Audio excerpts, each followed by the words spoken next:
नमस्कार साथियों, जैसा कि आप सभी देख रहे हैं, सुन रहे हैं, समझ रहे हैं, कोरोना वायरस का प्रकोप कितना अधिक फैल गया है, कितनी समस्याएं उत्पन्न हो गई हैं। लेकिन यह ध्यान रहे, समस्याओं से आप घबराइए नहीं, परेशान नहीं हो रहिए, अपने मन को शांत रखें, क्योंकि शांत मन से ही कोई डिसीजन हम ले सकते हैं। मन को विचलित रखेंगे तो परेशानियां उत्पन्न होती चली जाएंगी, कोई हल नहीं निकलने वाला है।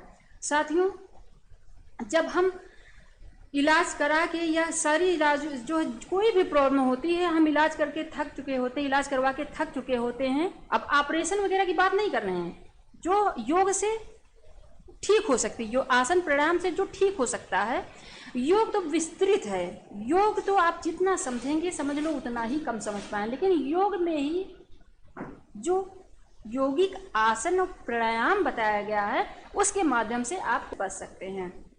साथियों, मैं आपको बताने वाली हूँ कि कौन से आसनों को आपको करना है और कौन से प्राणायाम को करना है। सबसे पहले यह जान लीजिए, अगर आप आसन प्राणायाम कंटिन्यू पहले से ही कर रहे हैं तो आपको घबराने की कोई आवश्यकता नहीं है। लेकिन यह ध्यान रहे, जो सरकार ने गाइडलाइन दे रखी है, बार बार आपने कालर टोन में दे सुना होगा, प्लस जितना जो है बार बार बताया जाता है कि 2 गज दूरी, मास्क है जरूरी, ये सब सभी चीज़ें आपने सुन रखी होगी, वो सबका पालन करते हुए। और यह ध्यान रहे, मास्क वगैरह तो लगाना है, लेकिन यह ध्यान रहे जब भी आप जो है बाहर से घर के अंदर आएँ तो आप स्नान जरूर करेंगे, आलसपन इसमें नहीं रखेंगे, स्नान जरूरी है।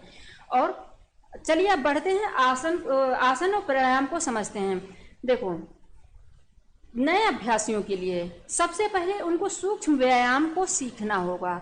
सूक्ष्म व्यायाम सीखें, उसके बाद वो बहुत ज़्यादा आसन ना करें तो सूर्य नमस्कार डेली जरूर करें। लेकिन सूर्य नमस्कार को भी एक एक स्टेप सीखेंगे और धीरे धीरे सीखेंगे, या नहीं कि एक दिन में ही सूर्य नमस्कार के 12 जो है स्टेप कर डालें, तब भी दिक्कत होगी आपको। आप सोचेंगे कि जो है आपका शरीर दर्द करना शुरू हो गया, सोचेंगे कि अरे हम नहीं कर पाएंगे। तो आपको एक एक स्टेप सीखनी सूर्य। और उससे पहले सूक्ष्म व्यायाम, फिर बता रही हूँ, सूक्ष्म व्यायाम जरूर आपको सीखना है। तो इनसे आप, ये हो गया आसन, नॉर्मल से आसन बताएं। वैसे आसन तो बहुत सारे हैं गृहशास्त्रों में, जैसे हठ योग प्रदीपिका में 15 बताया गया है, हठ रत्नावली में 34 बताया गया है, और इस तरह विभिन्न प्रकार के आसन बताए गए हैं। लेकिन याद है, अब हम आते हैं प्राणायाम पर, जो कि बहुत ही आवश्यक है, क्योंकि कोरोना वायरस का जो प्रकोप होता है सीधा श्वासों से ही होता है। सांस प्रक्रिया ही तो जो है बाधित होती है। लंग्स ही हमारे खराब होते हैं ना, लंग्स ही काम करना बंद कर देते हैं। तो लंग्स को ही हमें स्वस्थ रखना है, यानी फेफड़ों को अपने स्वस्थ रखना है। किसके माध्यम से? प्राणायाम के माध्यम से। तो देखो, सबसे पहले आपको अनुलोम विलोम सीखना है। आप सभी जानते होंगे अनुलोम विलोम के विषय में, इसको शास्त्रों में, शास्त्र की भाषा में नाड़ी शुद्धि कहते हैं और सरल भाषा में इसको अनुलोम विलोम कहते हैं। अगर अनुलोम विलोम आप नहीं जानते हैं सही विधि क्या है, तो पिछले वीडियो मैंने बता रखा है, आप उसमें से देख सकते हैं। और अनुलोम विलोम के बाद आपको क्या करना है? अनुलोम विलोम जब नाड़ी शुद्धि हो जाएगी, सीधी सी बात, नाड़ी शुद्धि क्यों बताया गया? देखो, सामान्य लैंग्वेज में, अगर आपके अंदर मल भरा रहेगा, यानी अगर कफ आदि वगैरह भरा रहेगा, तो श्वास की प्रक्रिया जो रहेगी सुचारू रूप से नहीं चल पाएगी। तो आप कैसे प्राणायाम कैसे कर पाएंगे? तो सबसे पहले इसीलिए जरूरी है जो है अनुलोम विलोम पहले कर लेना है, यानी नाड़ियों की शुद्धि कर लेना है। उसके बाद आपको कौन सा, एक षटकर्म है, लेकिन इसको ज्यादातर लोग प्राणायाम समझते हैं, क्योंकि उसमें भी सांस की प्रक्रिया होती है। तो आप कपालभाति कर लिया करें। कपालभाति करने भी श्वास को अंदर भरना है, उसके बाद उसको श्वास को नासिका से बाहर निकालना है धीरे धीरे। लेकिन उससे भी जो आपके नोज वगैरह में कोई जो है कीटाणु पनप रहा होगा या कोई दिक्कत हो रही होगी, तो श्वास के माध्यम से बाहर जाएगी, कपाल वगैरह आपकी शुद्धि रहेगी। आपका जो है इसके कपालभाति से, कपालभाति माने कपाल शुद्धि रहेगी, भाती माने तो चमकता होता, लेकिन कपाल की शुद्धि होगी, सीधी से लैंग्वेज में समझें सीधा। उसके बाद कपालभाति करना है। ये हो गया, अनुलोम विलोम हो गया, कपालभाति हो गया।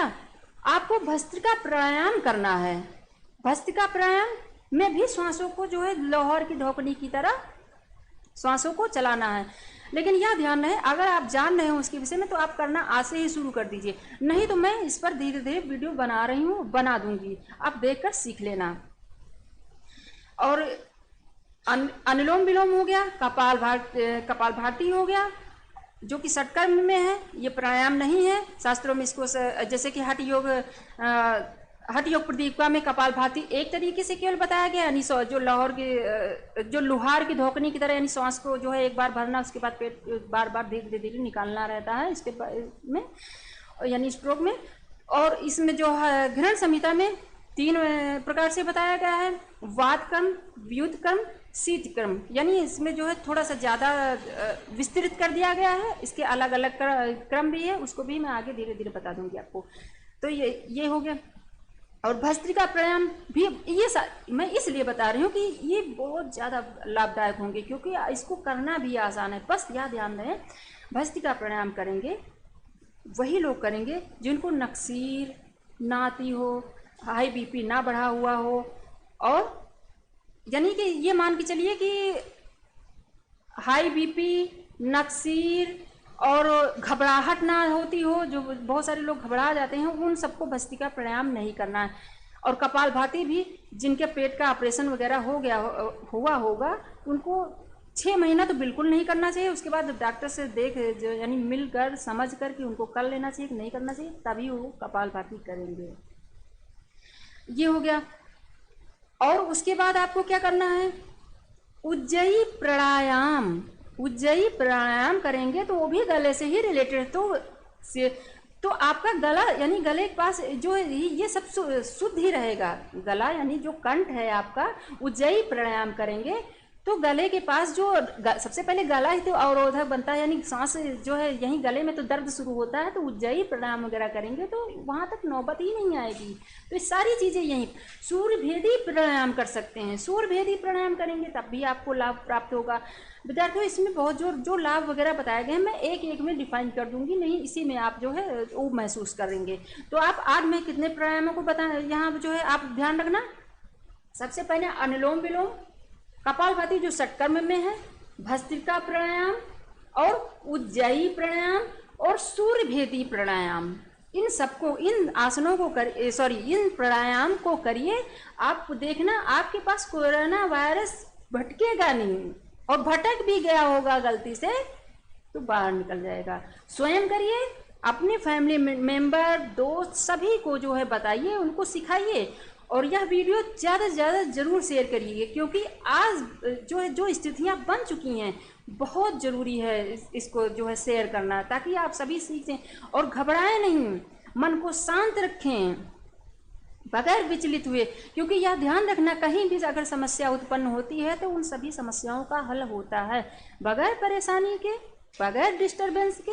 आप अपनी लाइफ खुशी खुशी जिए, और घर से बाहर तभी निकलें जब बहुत ज़्यादा आवश्यकता हो, और घर में जब आएँ तो स्नान जरूर करें। तो साथियों, आशा करती हूँ आपने बहुत अच्छे से समझ लिया होगा। धन्यवाद साथियों।